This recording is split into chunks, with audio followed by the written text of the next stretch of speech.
आइए आज आप सबको हम क्लास 10 के बच्चों को हिंदी व्याकरण के अंतर्गत समास के बारे में जानकारी देने जा रहे हैं। समास के बारे में पढ़ा रहे हैं। तो समास क्या है, समास का शाब्दिक अर्थ क्या है, समास की परिभाषा क्या है, समास कितने प्रकार के होते हैं, उसके उदाहरण क्या क्या हैं, इन सब चीज़ों के बारे में आज आपको जानकारी देंगे। पहला है समास का शाब्दिक अर्थ। शाब्दिक अर्थ क्या है इसका? तो समास का शाब्दिक अर्थ होता है संक्षेप में कहना, अर्थात छोटे रूप में कहने के भाव को ही समास कहते हैं। अर्थात छोटे रूप में संक्षिप्त में कहने की भाव को ही हम समास कहते हैं। अब देखते हैं परिभाषा। इसकी परिभाषा क्या है? दो या दो से अधिक पदों या शब्दों के मेल को समास कहते हैं। दो या दो से अधिक पद या शब्द। ध्यान दीजिए कि समास में दो या दो से अधिक पदों का मेल होता है। दो या दो से अधिक पद या शब्द आपस में मिलते हैं। जिस प्रकार से संधि में दो या दो से अधिक वर्णों का मेल होता है, लेकिन समास में दो या दो से अधिक पदों या शब्दों का मेल होता है। अर्थात कहने का तात्पर्य यह है कि दो या दो से अधिक पदों या शब्दों के मेल को ही हम समास कहते हैं। निश्चित है समास की परिभाषा आप जान गए होंगे। अगला, समास के प्रकार। समास कितने प्रकार के होते हैं? पहला अव्ययीभाव समास, दूसरा तत्पुरुष समास, तीसरा द्विगु समास, चौथा द्वंद्व समास, पांचवा कर्मधारय समास और छठवां बहुव्रीहि समास। इस प्रकार से समास के 6 प्रकार होते हैं। पहला प्रकार अव्ययीभाव समास। अव्ययीभाव समास क्या है? जिसका पहला पद अव्यय होता है। जिस समास का पहला पद अव्यय हो वह अव्ययीभाव समास कहलाता है। अब अव्यय क्या है? अव्यय एक ऐसा शब्द है जो लिंग, वचन, कारक इत्यादि के कारण जिसके रूप में कोई परिवर्तन नहीं होता वह अव्यय कहलाता है। अर्थात अव्ययीभाव समास का पहला पद अव्यय होता है। जैसे यथाशक्ति, 2 पद हैं, यथा और शक्ति। इसका पहला पद अव्यय है। यथा एक अव्यय शब्द है। इसका यदि हम समास विग्रह करें तो या उसको अलग करें तो ये शक्ति के अनुसार को ही हम यथाशक्ति कहते हैं।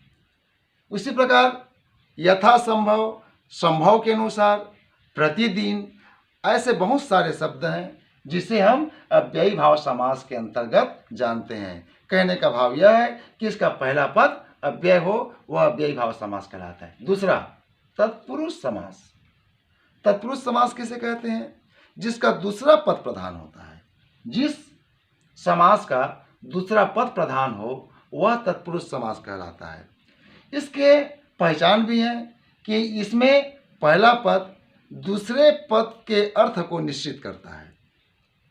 जैसे राष्ट्रपति, पहला पद राष्ट्र, दूसरा पद है पति, तो ये पहला पद दूसरे पद के अर्थ को निश्चित कर रहा है। पति तो है लेकिन वो किसका पति है? तो ये राष्ट्र का पति है, तो इसलिए ये राष्ट्रपति कहलाया और यह हुआ तत्पुरुष समास। दूसरी चीज, इसमें कारक चिन्ह लगा हुआ है, का, राष्ट्र का, तो द्वितीय विभक्ति से लेकर सप्तमी विभक्ति तक के कारक चिन्हों का भी प्रयोग होता है, तो वह तत्पुरुष समास राष्ट्रपति। उसी प्रकार रसोई घर, रसोई के लिए घर, उसमें के लिए लग गया, तो इस प्रकार राष्ट्रपति, रसोई घर, ऐसे बहुत सारे शब्द हैं जिसे हम तत्पुरुष समास के उदाहरण के रूप में जानते हैं।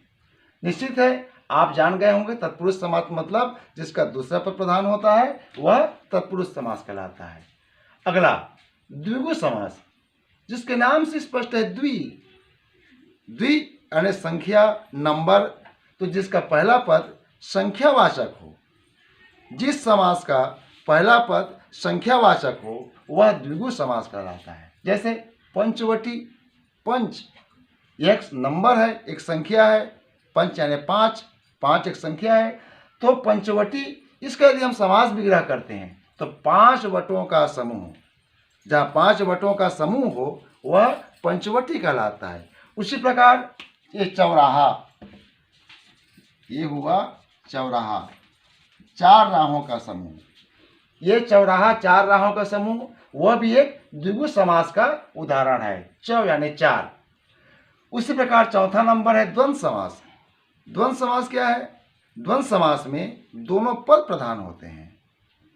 ऐसा समास जिसके दोनों पद प्रधान हो वह द्वंद्व समास कहलाता है। जैसे राजा रानी, माता पिता, सुख दुख, धूप छांव, हर्ष विषाद, ऐसे बहुत सारे शब्द हैं जिसे हम द्वंद्व समास के रूप में जानते हैं।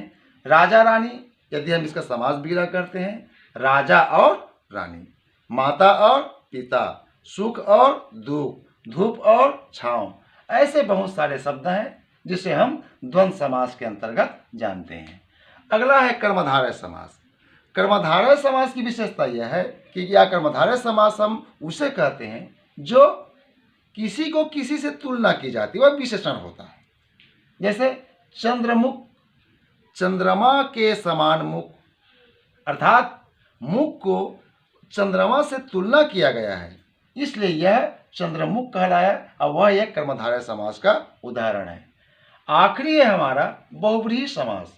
बहुव्रीहि समास क्या है? बहुव्रीहि समास का उदाहरण है कि इसमें दोनों पद प्रधान नहीं होते। आपको अवगत करा देना चाहूँगा कि समास में कम से कम 2 पद होना अनिवार्य है। तो इसमें न तो पहला पद प्रधान होता है और न दूसरा पद, बल्कि तीसरे अर्थ का निर्माण कराता है। जैसे दसमुख। दसमुख, दसमुख किसको कहेंगे? जिसके 10 मुख हो। यहाँ पर 10 हैं मुख जिनके, तो किनके 10 मुख हैं? रावण का। तो ये बहुव्रीहि समास का उदाहरण हुआ। उसी प्रकार बीड़ा पाणी, बीड़ा है हाथ में जिनके, तो किनके हाथ में बीड़ा होती है? तो सरस्वती के। तो यह एक बहुव्रीहि समास का उदाहरण है। दसमुख, बीड़ा पाणी, ऐसे बहुत सारे शब्द हैं जो कि बहुव्रीहि समास के उदाहरण हैं। और इस प्रकार से इस समास के बारे में आज हम जान गए। समास का शाब्दिक अर्थ, समास की परिभाषा, समास के प्रकार। अब इन सारे चीज़ों के बारे में निश्चित है आपको जानकारी मिल गई होगी। अगले समय में फिर हम आपको इसके बारे में विशद जानकारी देंगे और इस सब चीज़ों को आप तैयारी करके रखोगे। Thank you.